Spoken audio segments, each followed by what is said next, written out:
In March 2024, two of the world's most resource-rich democracies quietly made a move that's now reshaping global mining strategy.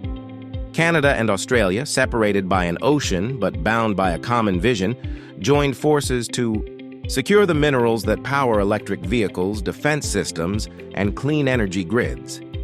It wasn't a headline-grabbing treaty or a one-day photo op. It was a strategic shift, backed by more than $28 billion in real investment and some of the largest mining projects on Earth. This is how the Australia-Canada Mining Alliance began shocking the world, without anyone noticing. Welcome to Geocapitalist, the channel where we decode how money, minerals, and power move across borders. What happens when two resource giants join forces? Today we explore Australia and Canada's $28 billion mining alliance and why the world is watching. If you want more fact-based geopolitical analysis like this, make sure you subscribe and turn on notifications, because the next billion-dollar shift might already be underway. In early March 2024, during the Prospectors and Developers Association of Canada conference in Toronto, Natural Resources Canada and Australia's Critical Minerals Office signed a joint statement on cooperation. This was not symbolic.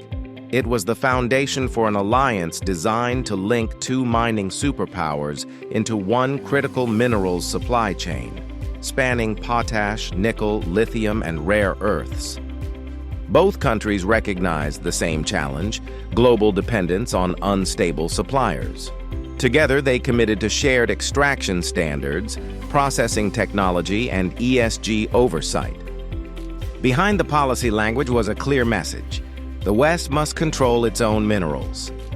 At that moment, the Australia-Canada Axis was born, a partnership aiming to give democracies control over the metals that define the 21st century economy. Unlike viral headlines, this figure isn't hype. It's real capital on Canadian soil. By May 2025, Global Affairs Canada confirmed that Australia's direct investment stock in Canada reached 28.5 billion Canadian dollars. That number isn't one contract. It's the accumulated presence of Australian companies funding and operating Canadian mines, smelters, and technology ventures. Think of it as the backbone of an economic corridor stretching from Perth to Quebec. That investment places Australia among Canada's top foreign mining stakeholders, behind only the United States and the UK. In practical terms, it means Australian executives, engineers, and financiers are now shaping Canada's next generation of resource projects. And Ottawa is quietly encouraging it, using this foreign direct investment to accelerate its own critical minerals strategy, a plan supported by 1.5 billion Canadian dollars in federal funds for infrastructure and processing. Beyond the headline number lies a pattern of strategic diversification. Australian capital isn't just buying mineral rights, it's building entire value chains around them. Joint ventures are now funding research in nickel processing, mine automation, and low-emission extraction technologies. Financial flows, once directed toward coal or iron ore, now target copper, lithium, and rare earth elements, vital for EV batteries and wind turbines. Canadian universities and engineering hubs in Toronto and Vancouver are collaborating with Australian partners on AI-driven mining efficiency and water recycling for remote operations. Even banks like Macquarie and Commonwealth Bank of Australia have expanded their Toronto desks to finance green metal projects through private placement bonds. In short, the $28 billion is not idle capital. It's an ecosystem at work, transforming Canada's resource sector into a technologically advanced export engine for the entire democratic world.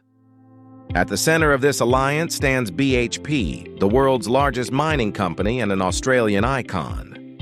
In August 2021, BHP approved $5.7 billion for Stage 1 of the Jansen Potash Mine in Saskatchewan, the largest potash project on Earth.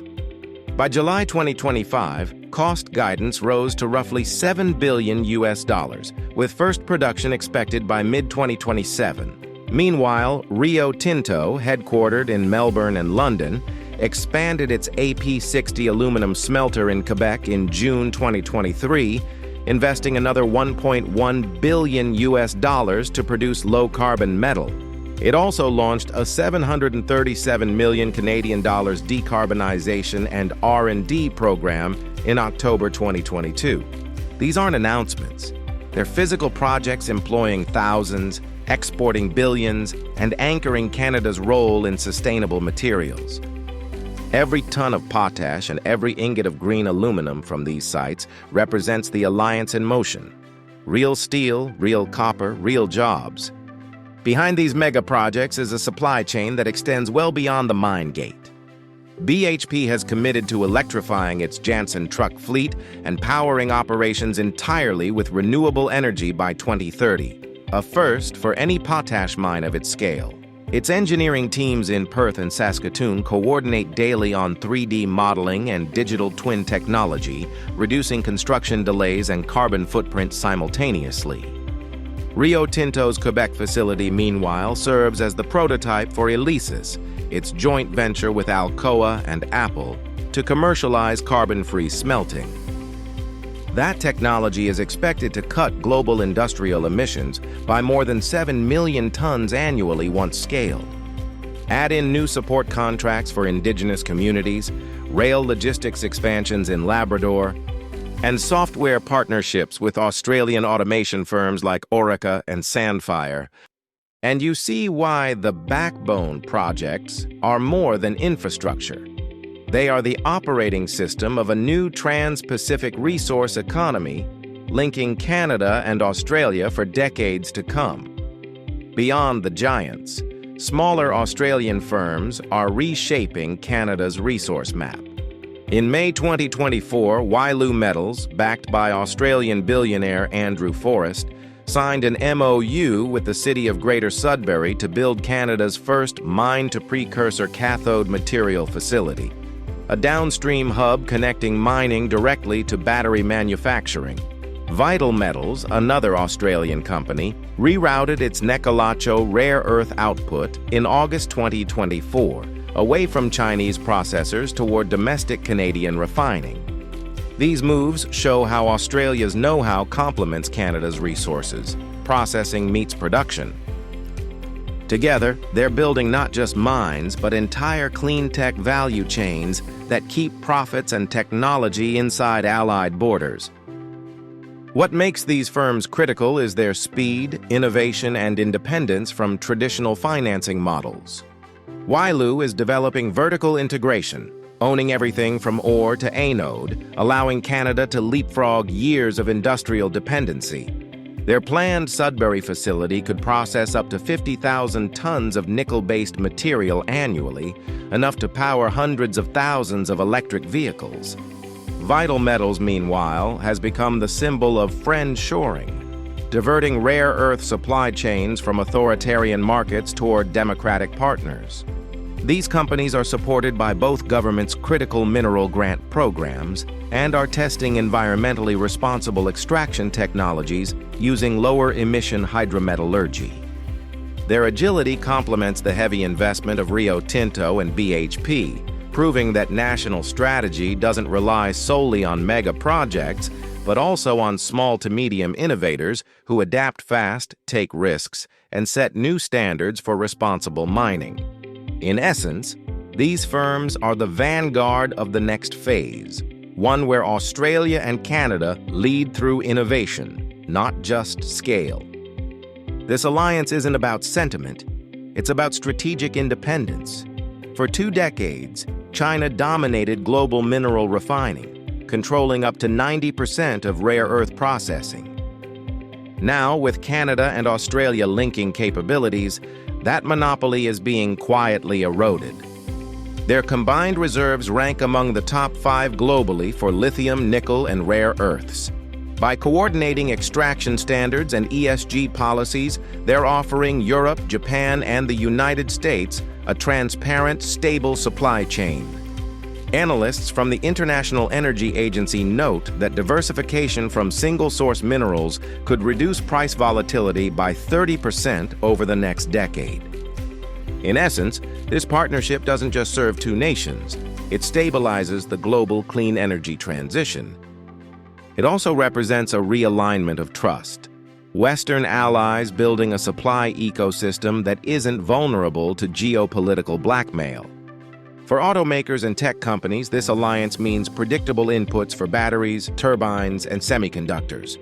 For consumers, it promises a cleaner, less politicized supply chain. Behind the scenes, London, Brussels, and Tokyo are exploring co-investment mechanisms to tap into this Pacific supply arc. Even South Korea's LG Energy and Japan's Panasonic have opened dialogue with Ottawa and Canberra to secure midstream access. That's why this alliance matters globally.